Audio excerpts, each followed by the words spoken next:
out everyone! For today's video guys, gagawa tayo ngayon ng lumpiang toge. So syempre bago po natin ito balutin, igigisa po muna natin siya. So dito ko po siya gigisa sa maliliit pong alamang. Ayan, heavy. So ayan. So ayan guys, igisa muna natin siya dito.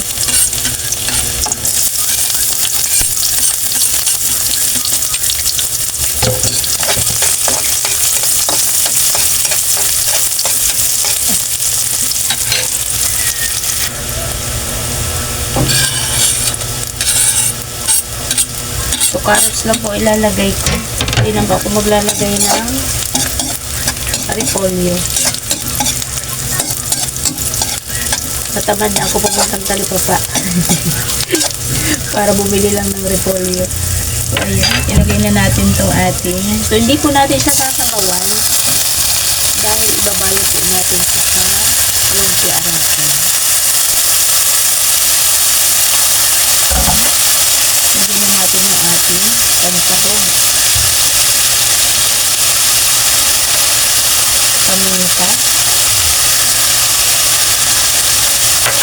at lagyan natin silang sisiling.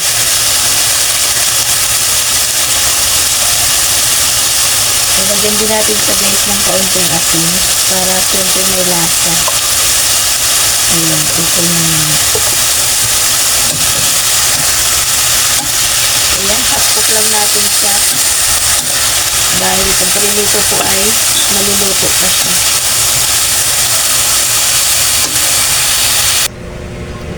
So ayan na guys, so, luto na yung ating ginisang toge. So hindi naman po siya lutong-luto, half cook lang.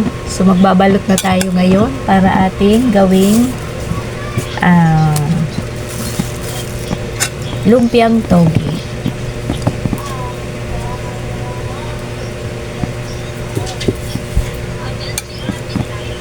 Kunti lang yung wrapper ko.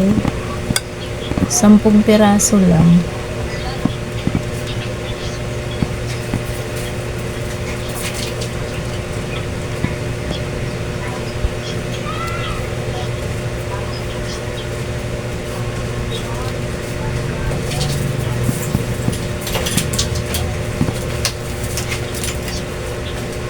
Ayan, isa.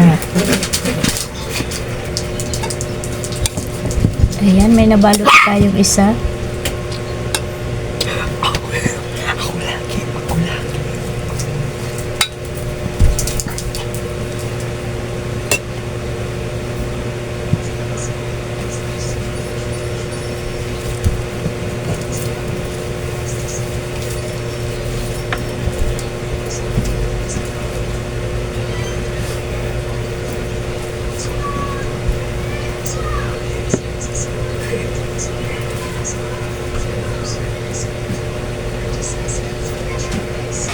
Ayan guys, nabalot ko na. So, 10 piraso lang po ang nabalutan natin. Pero solid na solid naman po yung laman. Puro po toge, hindi lang siya puro wrapper. So, ayan, ipiprito na natin siya dito.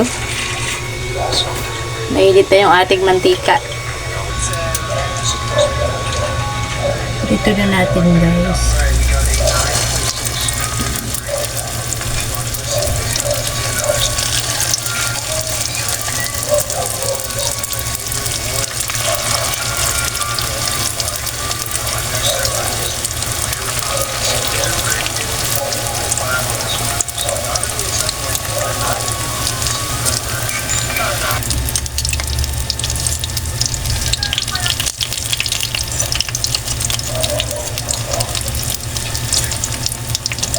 Ayan.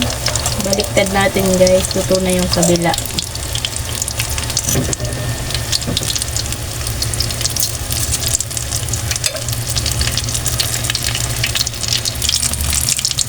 Ayan guys. Hanguin na natin tong unang nating batch at luto na siya.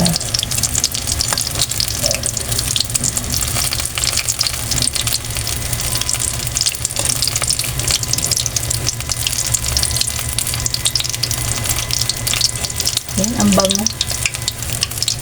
So, masarap po ito kainin habang malutong pa.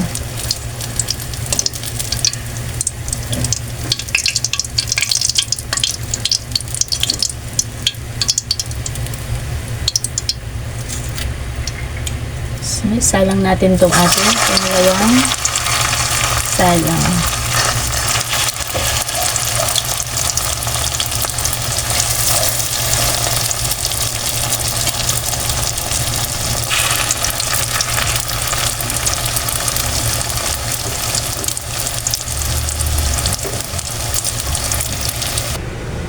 So ay tayo guys, ito na yung ating lumpiang toge.